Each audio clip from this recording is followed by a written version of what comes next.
Not yet. Next up is Quinten Tribute. He's from San Francisco and currently lives in San Jose. He's currently in the hiring process with San Francisco Police Department. There he is. All right. First, I'd like to start off my speech with a question for you guys. How many of you would be willing to give your life for somebody that you love, maybe a family member, friend? I'm sure we've all said it once or twice in our life. You know, yeah, I take over you, bro. You know, but how about a stranger? Never thought about that. Neither have I until I heard about a story. Recently, actually. Almost 5,000 U.S. military men and women have done just that, given their lives for family members, friends, and even people like you and I, people they don't know. In Iraq alone since 2003. I'd like to tell you about one story in particular. Corporal Jason Lee Dunham in the Marine Corps.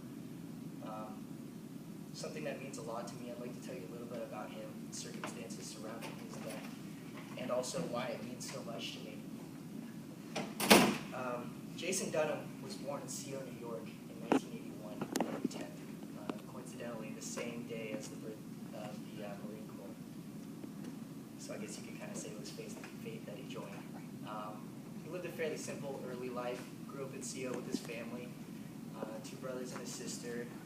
He played a little basketball in high school, but I wouldn't say that anything was super notable in his early life. I think that he really grew and kind of, I guess you could say, blossomed. Once he graduated, he enlisted in the Marines and quickly became a squad leader after he graduated in 2000 from boot camp. Fast forward 4 years into his military career, we find him in Iraq, serving overseas. This is the early stages of the Iraq War, 2004. As Jason was on a routine reconnaissance patrol with his team, his battalion commander's convoy was ambushed by insurgents. Of course, Jason's team rushed in to provide aid to that convoy. During that engagement, an insurgent directly attacked Jason.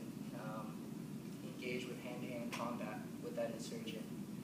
As he wrestled that insurgent to the ground, he noticed that there was a grenade in his hand. He immediately notified the Marines around him, watch his hands, get back. He continued to wrestle that insurgent and the grenade dropped from his hands. It's said that as the grenade dropped out, without hesitation, Jason took off his Kevlar helmet, placed it over the grenade, and then laid his body on top of that. The grenade exploded, severely injuring Jason and also injuring 2 other nearby Marines. Jason was sent back to the U.S. Several days later, he arrived in a hospital where he remained in a coma for 8 days until he was pronounced as brain dead and unlikely to survive from his wounds. They removed him from life support and he passed away. But because of his actions that day, his unselfish actions, he saved the lives of those Marines. They were able to recover, go home to their friends and family, continue to live their lives. But not only that, he became a profound example to me of those almost 5,000 deaths that have happened alone for our country, for friends, family, for people like you and I. And also, as you know, I want to be a police officer, and to me, I think that although I'm not going overseas to fight, that's something that I want to embody every day that I go out on the beat. Is I want to be willing to give my life for, to make the community better and for my country as well.